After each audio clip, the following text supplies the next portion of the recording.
There is a pandemic of loneliness sweeping this earth. It holds souls with its cold arms that provide a little warmth in this otherwise desolate world. There is comfort in admitting that you are alone, that there is no hope, accepting that you walk this world not hand in hand, but as a lone shooting star falling through the sky. When you feel lonely, it is easier to think that it is for the better, that you prefer being alone, and that it is the better way to live. No longer do you have to try. You have learned to be helpless. You don't have to talk to anyone. You can rot in your bedroom, burning information into your eyes until that bedroom becomes a tomb where just as you lived, you die alone.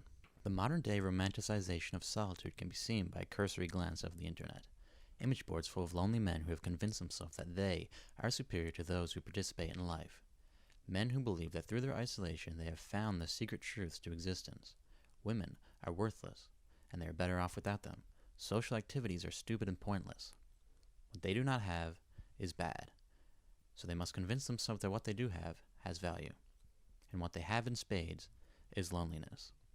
These echo chambers feed each other's insecurities until one is so detached from reality that they begin to imitate the realities they see on screen, such realities like the ones found within the recently popular Sigma memes. They structure their lives around these fictional characters that embody the loneliness they feel.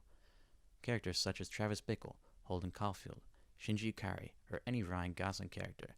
The list goes on. Relating to these characters is not a negative thing. It helps us feel understood, and we recognize that there is others who suffer the same way we do. But these characters are not to be idolized. They are tragedies, cautionary tales, reflections of self. They are to be moved away from, and not towards. As the Golden Witch writes, stop looking up to characters you relate to. These characters' isolation and loneliness are not to be imitated. The warm bath of melancholy should be used to cleanse oneself, not to wallow in. High school is a defining part of one's life, where the time many do not realize it and waste it aimlessly and alone. They spend lunch times with their head on their desk, never attempting to engage in a social life. Some look at high school as the greatest time of their life, and others as a blur, a precursor to what came hence. Slice of life anime is the apotheosis of a well-lived high school experience. Every day is eventful and memorable. Time is spent with friends enjoying each other's company, where they actualize at clubs or other activities. Romance and drama are abundant, and characters grow and change. Life is beautiful and fun. It is a high school experience one can only dream of. This is why the slice of genre is so prevalent. It is an escapism to an idealized past, one those isolationists could not experience. They forewent socialization for solitude, and living for an imitation of death, locked in a tomb with blue light blinding their eyes. Perhaps they, through the imitation of previously mentioned characters, or by some botched mental creation, they naively believed in following a personal maxim, such as getting close to others will only bring you harm, or I can't make friends or get a girlfriend before I do X, Y, or Z. Making friends will only make me weaker, or if I don't have to do something, I won't. But if I have to, I'll do it quickly. The latter is a quote by Hyouka's protagonist, Hotaru Oreki. Hotaru lives by this motto in what he calls his energy-conserving lifestyle. This leads him to live a lonely life with few friends and nothing going on in his life. He is reserved and lazy, introverted to the extreme, and has built an identity around adherence to a maxim. Hyouka is a slice-of-life mystery show where each arc follows Hotaru and the Classic Club attempts at solving mysteries within their high school and small town. The larger arc of Hyouka is that of Hotaru and his rejection of his introversion into blossoming into a fruitful and eventful life. The greatest mystery Hotaru must solve is that of how to live your life. There is a juxtaposition of Hotaru and his sister Tomoe's opposite lifestyles. Where he lives a quiet, subdued life, his sister travels extravagantly and has many connections. Tomoe is rarely seen in the show, occasionally visiting home and sending letters in between her travels. Her physical distance from Hotaru symbolizes the gap between their lifestyles. It is through this juxtaposition that she symbolizes the ideal life that is lived to the fullest. In all of her scenes, her face is obscured. The fact her face is a mystery within a mystery show shows the importance of her presence within the story. It is by her recommendation that Hotaru joins the Classic Club, as she was an alumni. She represents the endpoint of Hotaru's journey in the Classics Club, what he strives to be. Using her as a guide, he actualizes into a detective, rejects his energy-conserving mentality, and accepts life with open arms. Throughout the series, Hotaru constantly denies that he's both interested in or good at solving mysteries. As part of his energy-conserving lifestyle, he maintains that he only participates in the club's shenanigans because it would be more effort to refuse.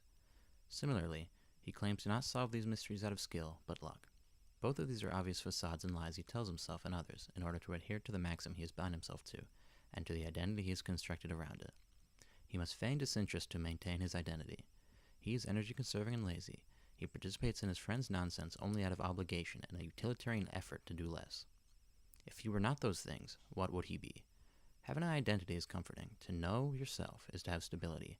And so even to his detriment, out of a fear of change, he continues to deny himself. He becomes an ascetic for his own personal maxim, a slave holding his own chains. This fear of change can be seen in multiple areas throughout the series, such as Satoshi's insistence on not acknowledging Maya's feelings as he does not want their relationship or lives to change, as he believes he would obsess over her, just as he did with winning, as seen in his and Hotaro's arcade game matches. But Satoshi has inevitably changed since middle school. He no longer cares about winning, and as seen in the end of episode where he responds to Maya's feelings, he must accept that his relationship with Maya will change too. Life is about change. You cannot step into the same river twice. Hotaro lived in a state of stagnancy with a stable identity, where nothing ever happened, so there was nothing to change. In his new Classics Club environment, he too must change and leave behind his energy-conserving ways.